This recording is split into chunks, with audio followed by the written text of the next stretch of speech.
Alléluia, alléluia, je suis le pasteur Serge Aubin, je suis heureux de te retrouver pour une nouvelle vidéo. Tu sais, dans Actes chapitre 8, verset 24, il est parlé de Simon le magicien.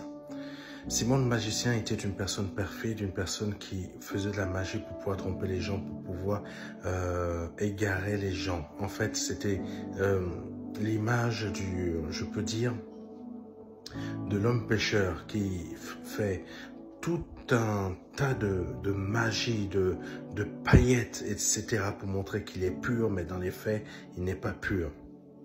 Beaucoup de personnes que je peux croiser me disent « Ah, mais tu sais, Dieu il m'aime. » C'est vrai, Dieu il aime tout le monde, mais il n'aime pas tout le monde de la même manière. Il aime celui qui il a un amour beaucoup plus important, un amour différent même, pour vous dire, pour celui qui a l'image de son fils et qui n'est pas le même que celui qui n'est pas à l'image de son fils. Dieu aime tout le monde, mais il faut savoir ça. Et Simon le magicien était quelqu'un qui représente le pécheur qui fait de la magie en fait dans le but de tromper. Et beaucoup de personnes dans le monde, je ne sais pas si tu en fais partie, ont pour but de faire de la magie pour tromper les gens.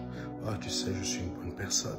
Ah, tu sais, je ne fais jamais de mal. Mais tu mens, tu mens, tu trompes des gens, ou peut-être tu trompes pas dans le but de vouloir faire du mal. Par exemple, je prends l'exemple bien français qui est « toute vérité n'est pas bonne à dire », mais c'est un mensonge. Amen.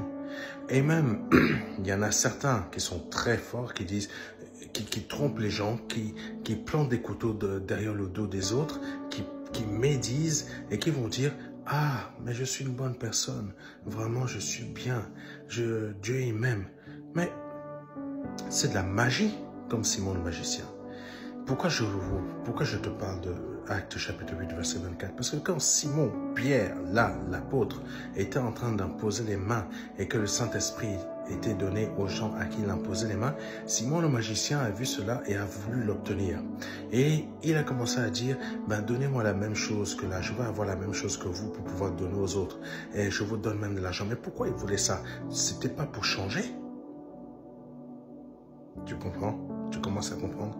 Beaucoup de gens veulent qu'on leur impose les mains, qu'on prie pour eux, pour que le Seigneur oublie leurs péchés, oublie leurs mauvaises actions, oublie tout ce qu'ils ont pu faire de mal parce que leur vie ne va pas.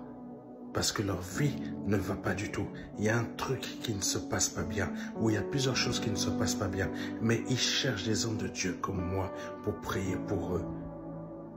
Mais tu ne peux pas te présenter devant Dieu en étant un morceau de bois impur et repartir dans ton impureté parce que tu aimes trop ta vie d'impureté.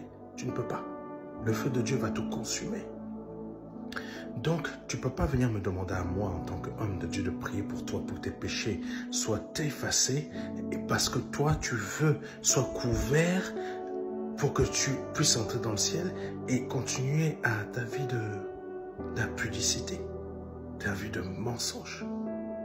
Si tu veux prier, prie pour toi-même. Ne demande pas à un homme de Dieu comme moi de prier pour toi. Parce qu'un homme de Dieu comme moi, c'est Dieu qui agit. Et le feu de Dieu ne pourra jamais te supporter. Si tu veux que le feu de Dieu ne te brûle pas, il faut que tu pries pour toi et que tu changes véritablement. Parce qu'un homme de Dieu comme moi ne peut pas prier pour toi pour que ta vie soit couverte et tes péchés sont toujours là et que tu continues ta vie d'impudicité. Ce n'est pas possible. Simon le magicien, c'est ce qu'il voulait faire. Et c'est pour ça qu'il voulait payer. Beaucoup viennent me voir et me disent « Pasteur, priez pour moi, parce que je veux que ma vie change. » Mais dans les faits, ils ne changent pas leur vie. Ils ne changent pas leur vie. Les mensonges comme ça, il faut arrêter. Parce que quand Pierre a commencé à prononcer des paroles contre la vie de cet homme-là, il a commencé à supplier l'apôtre Pierre. Ne jouez pas avec Dieu. Si tu veux changer, prie toi-même pour toi et demande à ce que tu changes véritablement. N'appelle pas un homme de Dieu comme moi pour prier, pour que tu changes, parce que tu ne veux pas changer, tu veux juste que tes péchés soient couverts. et que tu continues ton impudicité. Il y a d'autres pasteurs qui vont prier pour toi parce qu'ils vont se dire, je vais gagner une âme. Mais moi, je ne veux pas gagner un serpent. Je veux gagner un enfant de Dieu. Donc, comprends bien ce que je suis en train de te dire aujourd'hui pour que demain, ta vie, elle évolue. Que Dieu te bénisse dans l'appel Jésus-Christ. Et il est important de comprendre ce que je suis en train de dire. Ta vie spirituelle doit changer. Amen.